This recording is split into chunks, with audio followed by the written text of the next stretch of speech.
Hello and welcome everybody to another edition of Inside Guns with your host, me, the Yankee Marshal. Today I want to talk about probably the biggest threat to gun rights in this country. It's something I've been aware of for a long time, something I've been preaching on for a long time, and I think we've seen a perfect example of it in the last couple of days. And I'll talk about that a little bit more in a second here. But what I want to talk about is how the anti-gun left in this country, they try to pass anti-gun legislation. They try to pass, anti-gun laws, but they're not very successful at that in the courts. Most of this stuff eventually gets declared unconstitutional. It's managed to stand in some very liberal states like California for a while, but even now those foundations are starting to crack. The magazine bans are being declared unconstitutional, etc. So they know they have no chance of real long-term success legislatively. But they stick to the legislative agenda and the court battles, etc., because it serves a couple of purposes. One, it makes the people in the gun community angry. They allow themselves to be riled up to the point that they act like idiots out waving ARs around and screaming civil war in public. Which makes us all look bad to 98% of the people in the country, because then the left can go, well, look at those people over there with the guns. We told you they were all fucking crazy. They want nothing more to do than tear this country down. They're anti-American. They want to overcome this country. They want to take it by force. And we play right into that quite often. I try to stop people from doing that, but they tend to love to do that. But it serves another even bigger purpose, and that is in that it distracts us. It allows them to do their real work while we pay no attention to their real work because we're so distracted by these lawsuits and these laws, or potential could maybe be laws people want to spend all their time worrying about. In my chats, people come in all the time like, do you see what that new law Biden just proposed? I'm like, well, Biden didn't propose any new laws because he's not even president yet. And two, the president doesn't write laws. Now, see, point me to the bill that you're talking about. And they're like, oh, I don't know that there's a bill. Well, then let's not act like idiots until there's a bill to actually fight against. But they do this. They distract us because people, like I said, are paying so much attention to this and things that aren't even real that they ignore that what the left is actually doing is just poisoning the minds of generations against the Second Amendment, against guns. They're making it to where a gun's a bad thing, and if you want a gun, you're a bad person. No good person would ever want a gun. And they are poisoning the minds of generation after generation with this for the last 30 years. Now, I'm not someone who's going to demonize every anti-gun person or every person who gets tricked into believing that gun laws are good for something, because I think most of them get tricked because of good intentions. Like, they don't want to see little kids gunned down in gangs. They don't want to see mass shootings. Nobody wants to see these things. But they get convinced that guns are the problem. So I don't really call those people evil. I just say they're ignorant. But the people that are, in my opinion, evil are the power brokers that run these things. The Bloombergs, the politicians, the Harrises, etc. The ones who know guns aren't the problem. They try to blame things like, violence from the drug wars and gangs and everything else on guns, when it's really them. They're the ones that bear the responsibility for what's happened as far as crime in this country. But they don't want you to pay attention to that. And what they really want to do is they want to disarm people, so that when people do go, hey, wait a minute, all this shit we've been thinking was guns' fault is actually your fault. And then they can say, well, what are you going to do about it? You ain't got any guns. It's not you can fight back. We control the militarized police departments who now actually basically control every aspect of your daily life. So what are you going to do about it now that you're disarmed? What are you going to do? Nothing. So that's their goal here. They want to just poison the minds of people that are good intentioned people and generations of children, etc., to think guns are bad and only bad people want them. While they distract us with go nowhere legislation, no chance of winning lawsuits, all this other garbage, and rile us up into being bad influences so that they can convince even more people that, see, those people with guns drive people crazy. So we need to stop paying quite so much attention to the maybe, coulda, shoulda, maybe might happen bullshit over here, and all their stage show. They're look at me, look what I'm going to do. Because if they're like, look at me, look what I'm going to do, they're probably not going to have any chance of doing it. What they want to do is you not pay attention to as they slowly poison the minds of generations against the Second Amendment.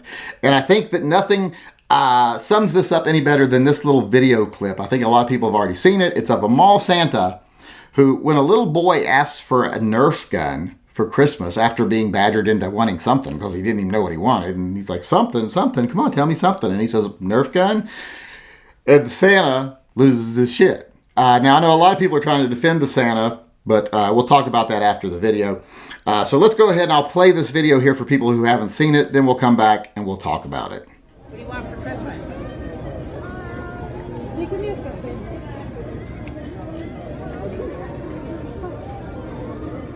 You don't know? What? No guns. Nerf gun. No, not even a Nerf gun. No, if your dad wants to get it for you, that's fine, but I can't bring it to you. But what else would you like? There's lots of other toys. There's Legos, there's bicycles, there's cars and trucks. What do you think? What do you think? What's wrong, hey, buddy? It's okay if your dad...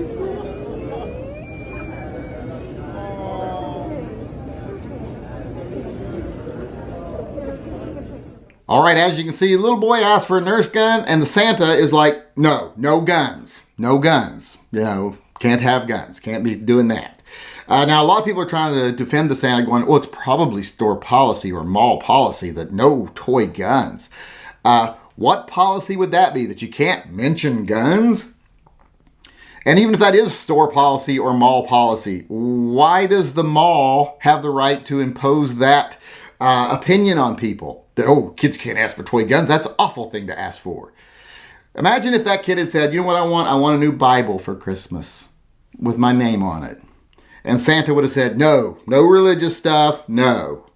They'd still be picking pieces of that guy out of the carpeting tomorrow. But since it was no guns, people are like, well, yeah, that makes sense. No, that's garbage. It's not like Santa is actually taking the kid anything anyway. There's no liability here. There's no way they can excuse this. People are trying to excuse it by, well, they don't want to take liability. There's no liability here.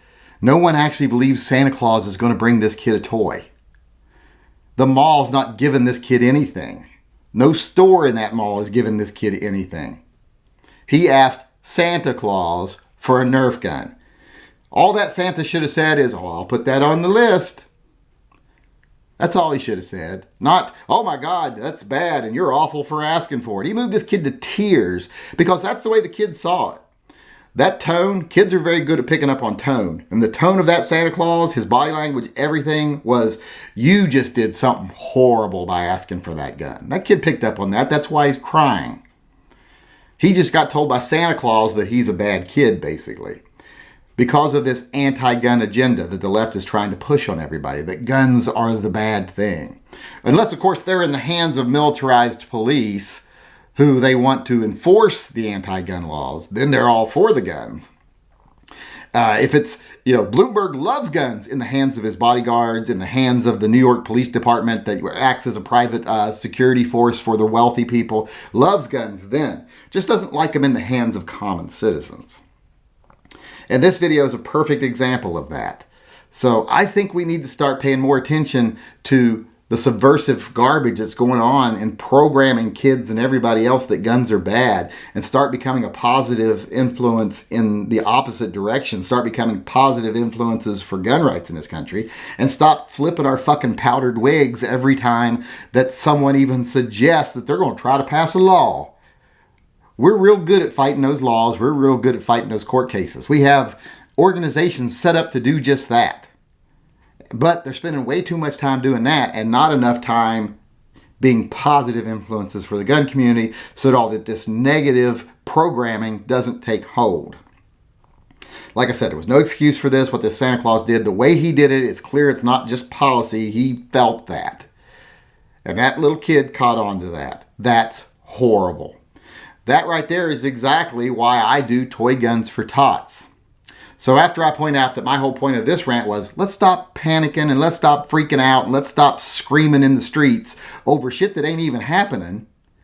And let's start paying a little more attention to what's really going on behind the scenes, what their real agenda is, and how we can best counter that. And then I'll move on to my next topic, which was toy guns for tots. Because this is a perfect example of why I do toy guns for tots. Because this mindset has been prevalent in the charitable world for a while.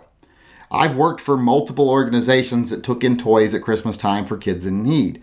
And a lot of them just have a plain old no toy guns policy. Some of them just say, well, let them turn them in. They're unwrapped and they're still boxed. We'll take them, turn them in for store credit, get something else. Maybe unisex baby dolls or something. Not that I'm making anything about gender here. I'm just saying they trade it for something else. Because somehow guns, they think the guns are about gender because they're like, oh, we end up with too many toys for boys. I'm like, well, what 10-year-old girl wouldn't like a Nerf gun too? Yeah, the multi-blaster Nerf gun. I know when I was a kid and we had Nerf guns and stuff like that, my sister played along with us just as much as my brothers did. So I don't understand that whole mindset anyway. But like I said, this is the perfect example of why I do toy guns for tots. Because I wanted to have a source out there that actually provided kids like that little boy who wants a Nerf gun. Now that little kid's lucky, he's got parents, they'll buy him a Nerf gun, I'm sure. But some kids don't have that. So that could have been a little kid that was there from a foster home and said, I want a Nerf gun. And Santa said, no. And then he still wouldn't, and he wouldn't get one. I try to make sure that doesn't happen, that he does get one. That kids grow up loving guns. I love guns. Not just because of the violence of them, because of the mechanics of them, the machinery, the artistic quality of them, and the fact that they're the great equalizers. They make every man equal, every man and woman equal. Little old lady against some thug on the street, some asshole that wants to take her purse has got no chance whatsoever, or just wants to do her harm. Little old lady with a 6-shot revolver in her hand against a guy with a pipe has got a pretty good chance. So I like them for that too. But like I said, the reason I do toy guns for tots is to counter that whole other thing before, where these kids get taught that toy guns are bad and you should never have one, and they never develop that love.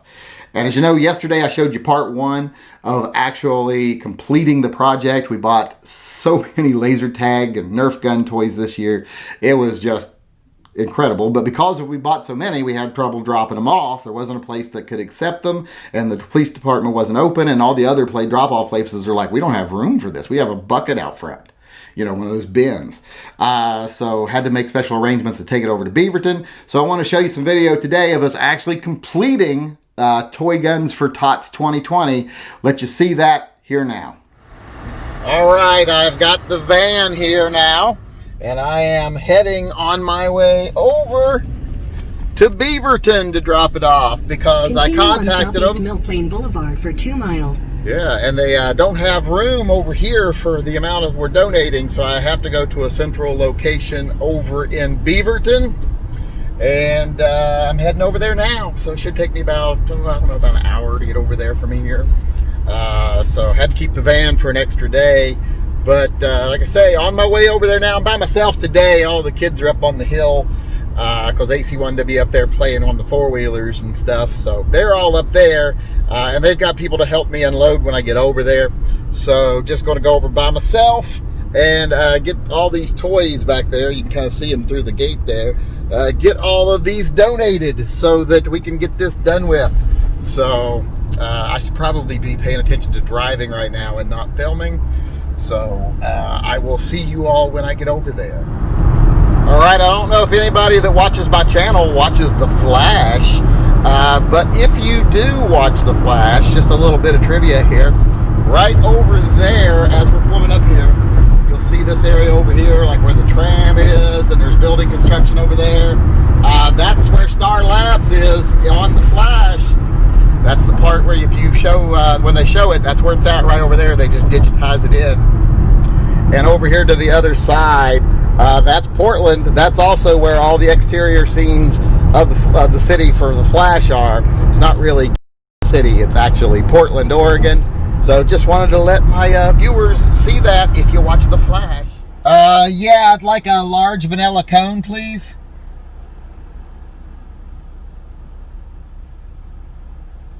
Is that everything? Yep, that's it. All right, I'll put it down. Thank you. All right, thank you. All right, I hope I can count on you all not to tell on me. And by you all, I mean the thousands of people that will watch this. But I'm going to stop and get a milkshake. I shouldn't have milkshakes, what with having the diabetes and all. But, you know, if I'm going to be driving all the way to Beaverton, I want a milkshake. So I'm here at the Dairy Queen and going to get me a milkshake. A large vanilla milkshake. So if that doesn't scream old, boring white guy, I don't know what does. But that's what I like. So that's what I'm getting. Take exit 68. Almost there. Not too much further now. Beaverton's really not that far from Portland, and Portland's really not that far from Vancouver, so it's not like it's a In bad half a mile, drive. use the left 2 lanes to turn left onto Southwest Cedar Hills Boulevard. Signs for Beaverton. Wow, that's loud. I don't know how that's coming through my phone while I'm still filming, but almost there, so we should have this done shortly. Okay, I am here. So I'm going to go in there and start loading stuff up. I think they're actually coming out to meet me here. So that's awesome. Places,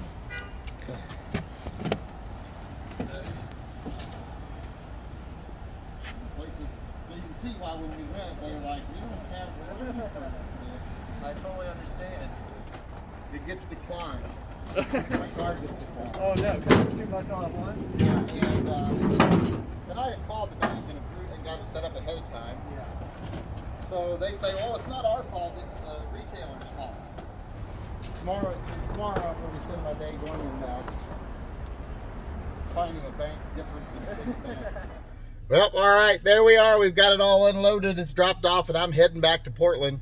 As you tell, sounds a lot more echoey in here now. But there you have it. I guess that is a wrap on Toy Guns for Tots 2020. All right, there you can see we're done. As far as 2020 is concerned, we have completed the Toy Guns for Tots 2020 project. I look forward to doing it again next year, and I hope all the little kids that get these Nerf guns and laser tag guns this year have a great time, and I hope that that is the beginning of a love for the Second Amendment for the rest of their lives. And with that being said, I'll sign off as usual by saying, you know, as far as the state of the world today, it is what it is. But in the future, if we all work together and do the things I know we can do, what things will be in the future is better.